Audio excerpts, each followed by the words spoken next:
But ಆನೆ sound ಅಂತ ಅಲ್ಲಿ ಕೇಳಿಸ್ತಾ ಇದೆ. ಇಲ್ಲೂ ಹೋಗಿಲ್ಲ, ಆನೆ ಇಲ್ಲೇ ಇದ್ದಾವೆ. ಇಲ್ಲಿ ಬಂದ್ವಿ ನೋಡೋಕ್ಕೆ ಅಂತ. ಇಲ್ಲೊಂದು ಸ್ವಲ್ಪ ದೂರದಲ್ಲಿ ಆನೆಗಳ ಸೌಂಡ್ ಕೇಳಿಸ್ತಿದೆ. ಇನ್ನು 5:15 ಇಲ್ಲೇ ಇದ್ದಾವೆ ಆನೆಗಳು. ಇಲ್ಲೆಲ್ಲ ಕಾಲಿಟ್ಟಿರೋದಕ್ಕೆ ಹಿಂಗಾಗಿರ್ತಾ? ಆನೆ ಓಡಾಡಿದೆ. ಇಲ್ಲಿ ನೋಡಿ, ಇಲ್ಲಿ ಗೊತ್ತಾಗುತ್ತೆ ಬಾಯಿ. ಕರೆಂಟ್ ಹೊಡಿತಾ ನೋಡ್ರಿ, ಚಟ್ ಚಟ್ ಅಂತ. ಇಲ್ಲಿ ನೋಡಿ ಬಾಯ್.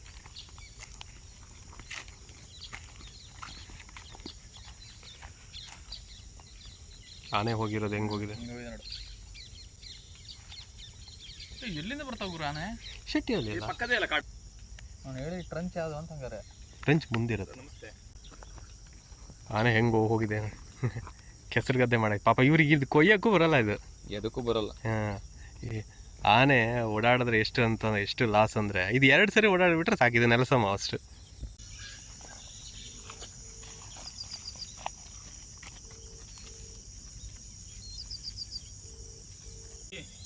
ಬೈ ನೋಡಿ, ಇಲ್ಲಿ ನೀರು ಕುಡಿತಾ ಇದ್ದಾವೆ.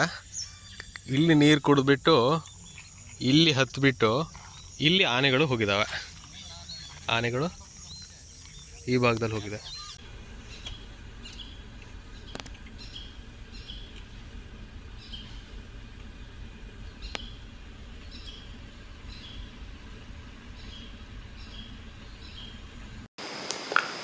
ಮಂಗಳವಾರ ಮಧ್ಯಾಹ್ನ ಒಂದು ಸುದ್ದಿ ಬಂತು. 30ರಿಂದ 35 ವರ್ಷದ ಒಂದು ಗಂಡ ಆನೆ ಶಿವಮೊಗ್ಗದ ವೀರಗಾರನ ಬೈರನಕೊಪ್ಪ ಅನ್ನುವ ಗ್ರಾಮದಲ್ಲಿ ಜೋಳದ ಹೊಲದಲ್ಲಿ ಮೃತಪಟ್ಟಿದೆ. 2 ದಿನ ಆಗಿದೆ. ಒಂದು ಚರಂಡಿ ಥರ ಇರುವಂಥ ಒಂದು ಸಣ್ಣ ಕಂದರ ಅಲ್ಲಿ ಬಿದ್ದಿದೆ. ಅಲ್ಲಿರುವ ಹಳ್ಳಿ ಜನರು ಹೇಳೋ ಪ್ರಕಾರ ಅದು ಎಲ್ಲೋ ಜೋಳದ ಹೊಲಕ್ಕೆ ಬರುವಂಥದ್ದು, ಅದು ಆ ಕಂದರದೊಳಗೆ ಬಿದ್ದುಬಿಟ್ಟು ಅಸಹಾಯಕ ಸ್ಥಿತಿಯಲ್ಲಿ ಸಾವನ್ನಪ್ಪಿದೆ ಅಂತ. 30ರಿಂದ 35 ವರ್ಷ, ಏನೂ ಅನಾರೋಗ್ಯ ಇಲ್ಲದೆ ಇರುವಂಥ ಆನೆ. ಹಾಗಾಗಿ ಸಹಜವಾಗಿ ಅದು ವಿದ್ಯುತ್ ಸ್ಪರ್ಶದಿಂದ ಮೃತಪಟ್ಟಿರ್ಬೋದು ಅಂಥೇಳಿ ಎಲ್ರಿಗೂ ಅನುಮಾನ ಕಾಡಿದೆ. ಇದು ಯಾವಾಗ ಈ ಫೋಟೋ ಬಂತು, ನಮ್ಮ ಪರಿಸರ ಆಸಕ್ತರು, ಪರಿಸರವಾದಿಗಳು ಎಲ್ಲ ಎತ್ಕೊಂಡು ಕೂತ್ಕೊಂಡ್ಬಿಟ್ರು. ಎಲ್ಲ ಕಡೆ ಹಾಕೋದು.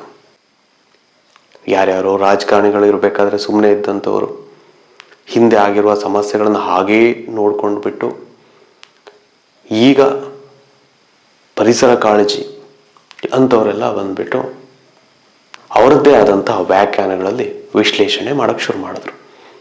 ಶೆಟ್ಟಿಹಳ್ಳಿ ಅಭಯಾರಣ್ಯದಲ್ಲಿ ಇರಬೇಕು, ಅಲ್ಲಿ ಜನ ಇರಬಾರ್ದು. ಈ ಭದ್ರಾದಲ್ಲಿ ಒಂದು ಎಲ್ಲ ಕ್ಲಿಯರ್ ಮಾಡಿಬಿಟ್ಟು ಅಲ್ಲೂ ಕೂಡ ಆನೆಗಳನ್ನ ಹಿಡ್ಕೊಳ್ಳೋಕ್ಕೆ ಆಗದೇನೆ ಈ ಕಡೆ ಬರ್ತಾ ಇದ್ದಾವೆ ಆನೆಗಳು. ಇವ್ರು ಹೇಳುವಂಥ ಒಂದು ಸಿದ್ಧ ಉತ್ತರ ಏನು, ಕುದುರೆಮುಖ ನ್ಯಾಷನಲ್ ಪಾರ್ಕಿಂದ, ಶೆಟ್ಟಿಹಳ್ಳಿ ಅಭಯಾರಣ್ಯದಿಂದ, ಅಲ್ಲಿಂದನೂ ಈ ಕಡೆ ಒಂದು ಕಾರಿಡಾರ್ ಆನೆಗಳ ಪ್ರವಾಸ. ನನಗೆ ಒಂದೊಂದು ಏನನ್ಸುತ್ತೆ ಅಂದರೆ, ಈ ಅರಣ್ಯ ಇಲಾಖೆಯವರು ಮಾಡಿಟ್ಟಿರುವಂಥ ಏನು ರಿಸರ್ಚ್, ಭಾಳ ದೊಡ್ಡ ರಿಸರ್ಚ್ಗಳಿದೆಯಲ್ಲ, ಅವೆಲ್ಲ ಅವರು ಎಲ್ಲೋ ಒಂದು ಕಡೆ ಸೇಫ್ ಆಗೋಕ್ಕೆ ಇರುವಂತಹ ರಿಸರ್ಚ್ಗಳು ಅನಿಸುತ್ತೆ. ಸಹಜವಾಗಿ ವೆಸ್ಟರ್ನ್ ಘಾಟ್ಸಲ್ಲಿ ಕಾಡು ಬೆಳೆಯುತ್ತೆ, ನೀವೇನು ನೋಡೋದೇ ಬೇಡ. ಆದರೂ ಕೂಡ ಪ್ರತಿ ವರ್ಷ ಗಿಡಗಳನ್ನ ನೆಡ್ತಾರೆ, ಲೆಕ್ಕ ತೋರಿಸ್ತಾರೆ, ಹಣ ಹೊಡಿತಾರೆ. ಹಾಗೆ ಇದು ಕೂಡ. ನಾನು ಈ ಆನೆ ಮೃತಪಟ್ಟ ಹಿಂದಿನ ದಿನ ಸೋಮವಾರ ಆನೆ ದಾಳಿ ಆಗ್ತಿರುವಂತಹ ಹಳ್ಳಿಗಳಿಗೆ ಹೋಗಿದ್ದೆ. ನನ್ನ ಒಬ್ಬ ಸ್ನೇಹಿತರು, ಸ್ವಲ್ಪ ಪರಿಸರ ಕಾಳಜಿ ಇಟ್ಕೊಂಡಿರುವಂಥ ಒಳ್ಳೆ ಸ್ನೇಹಿತರ ಜೊತೆಗೆ ನಾನು ಹೋಗಿದ್ದೆ. ಅಲ್ಲಿ ನನಗೆ ಕಂಡಿದ್ದು, ಒಂದು ಬೆಳೆ ನಾಶ ಆಗಿದೆ, ಇನ್ನೊಂದು ಕಡೆ ರೈತರು ವಿದ್ಯುತ್ತಿನ ತಂತಿಗೆ ಅವರ ಬೇಲಿಗೆ ಕೊಟ್ಟಿದ್ದಾರೆ. ಅದು ಕಾಣ್ತಾನೆ ಇದೆ. ಅಲ್ಲಿವರೆಗೂ ಆನೆಗಳು ಬಂದಿದೆ.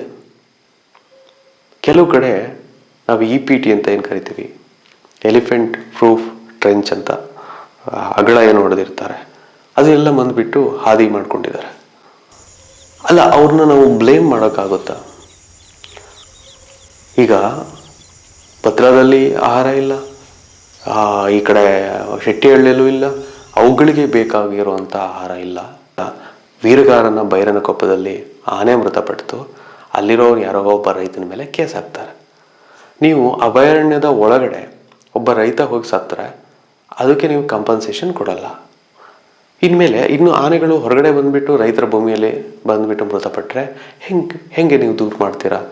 ಇದ್ದಾವೆ, ಅದಕ್ಕೂ ಒಂದಿಷ್ಟು ಕಾನೂನುಗಳಿದ್ದಾವೆ, ಅದಕ್ಕಾಗಿ ದೂರ ಮಾಡಿದ್ದಾರೆ. ಇಲ್ಲ ಅಂದರೆ ಆ ಕಂದರದಲ್ಲಿ ಬಿದ್ದು ಸತ್ತಿದೆ ಅಂದರೆ ಆ 30-35 ವರ್ಷದ ಆನೆ ಬಿದ್ದು ಸತ್ತೋಗಿರುತ್ತೆ ಅಷ್ಟೇ. 30-35 ವರ್ಷಕ್ಕೆ ಅದು ವಯಸ್ಸಾಗಿದೆ ಅಂತ ನಾವು ಭಾವಿಸ್ಕೊಬೇಕು.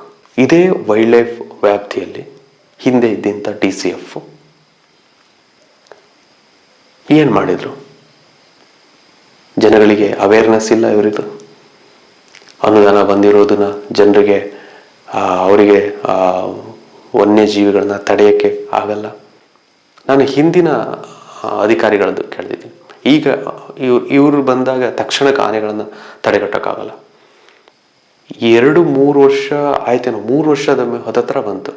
ಇಲ್ಲಿ ಶಿವಮೊಗ್ಗದ ಮುಖ್ಯ ಅರಣ್ಯ ಸಂರಕ್ಷಣಾಧಿಕಾರಿ ಹನುಮಂತಪ್ಪ ಅಂತ ಅವ್ರು ಇನ್ನೂ ಇದ್ದಾರೆ. ಇಲ್ಲೇ ಯಾಕಿದ್ದಾರೆ ನಂಗೆ ಗೊತ್ತಿಲ್ಲ. ಒಂದಿಷ್ಟು ಪ್ರಾಜೆಕ್ಟ್ಗಳು ಕಂಪ್ಲೀಟ್ ಆಗದೆ ಉಳಿದಿರ್ಬೋದು. ಯಾವುದು? ರಸ್ತೆ ಪ್ರಾಜೆಕ್ಟ್ಗಳು ಅಷ್ಟೇ.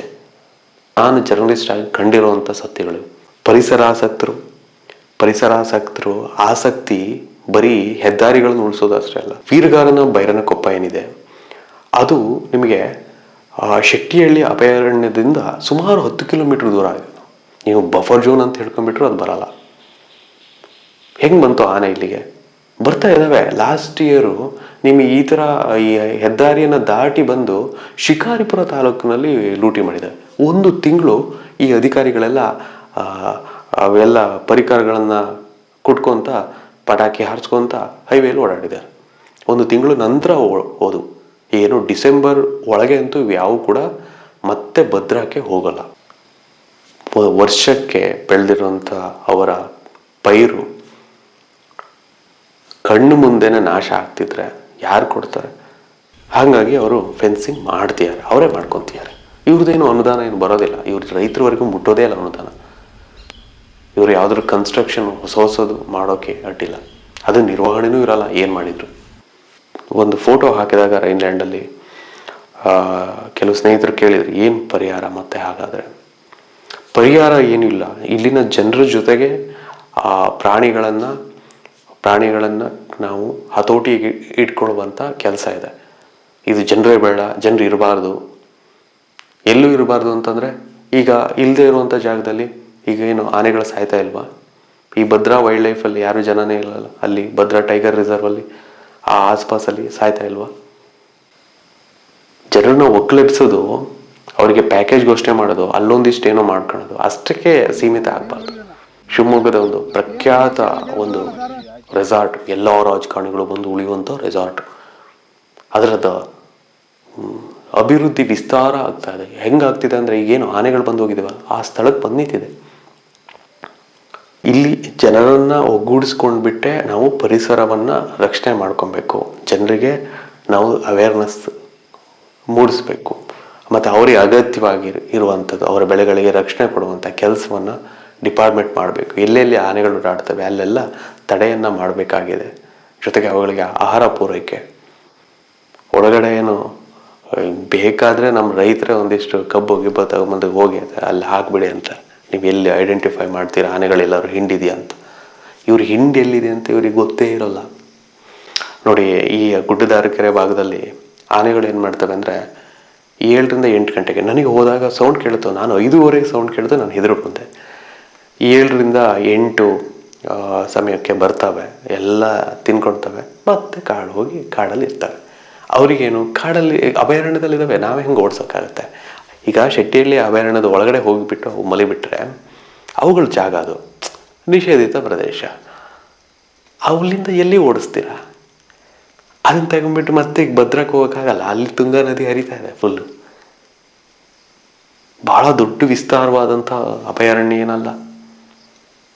ಈಗ ಆಲ್ರೆಡಿ ಆನೆಗಳು ಪ್ರತಿಯೊಂದು ಸರ್ಕಲಲ್ಲೂ, ಅದು ಸಂರಕ್ಷಿತ ಪ್ರದೇಶನೂ ಆಗಿರ್ಬೋದು ಅಥವಾ ಈ ಥರ ಅಸುರಕ್ಷಿತ ಪ್ರದೇಶಗಳು ಆಗಿರ್ಬೋದು, ಎಲ್ಲ ಕಡೆನೂ ಸಮಸ್ಯೆ ಇದೆ.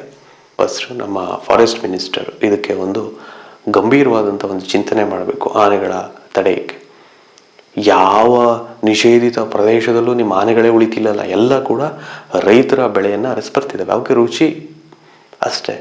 ಅಲ್ಲಿ ನಿಮ್ಮಲ್ಲಿ ಕಾಡು ಒಳಗಡೆ ಏನೂ ಇಲ್ಲ. ದೋ ಅಂತ ಪರಿಸರ ಆಸಕ್ತರು, ಪರಿಸರವಾದಿಗಳು.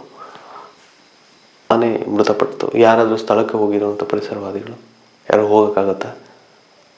ಕುತ್ಕೊಂಡ್ಬಿಟ್ಟು ಏನೋ ಹೇಳ್ಬಿಡೋದು, ಆನೆ ಅಲ್ಲಿಂದ ಇಲ್ಲಿ ಓಡಾಡುತ್ತೆ, ಇಲ್ಲಿಂದ ಅಲ್ಲಿ ಓಡಾಡುತ್ತೆ, ಅಲ್ಲಿ ಫಸ್ಟು ಅಧಿಕಾರಿಗಳನ್ನು ಬದಲಾಯಿಸಿ ಯಾವ ಒಂದು ಪ್ರದೇಶಕ್ಕೆ ಯಾವ ಎಫಿಷಿಯೆಂಟ್ ಅಧಿಕಾರಿ ಇರಬೇಕು ಅವ್ರು ಮಾಡಿ. ತುಂಬ ತುಂಬ ಚೆನ್ನಾಗಿ ಒಳ್ಳೊಳ್ಳೆ ಅಧಿಕಾರಿಗಳಿದ್ದಾರೆ. ನನ್ನ ಹೆಸರನ್ನ ಈಗ ತಕ್ಷಣಕ್ಕೆ ಹೇಳೋಕ್ಕೆ ಆಗಲ್ಲ, ಹೇಳಬಾರ್ದು. ಇಲ್ಲಿರೋ ಸಮಸ್ಯೆಯಲ್ಲಿ CCF ತೊಂದೇ ತಗೊಂಡಿದ್ದೀನಿ ನನ್ನ ಹೆಸರು, ಬೇರೆಯವ್ರದ್ದು ಯಾರು ತಗೊಂಡಿಲ್ಲ. ನೋಡಿ ಈ ಥರ ಸಮಸ್ಯೆಗಳು. ಹಾಗಾಗಿ ನಾವು ಸ್ವಲ್ಪ ಜಾಗರೂಕ ಆಗಿರಬೇಕು.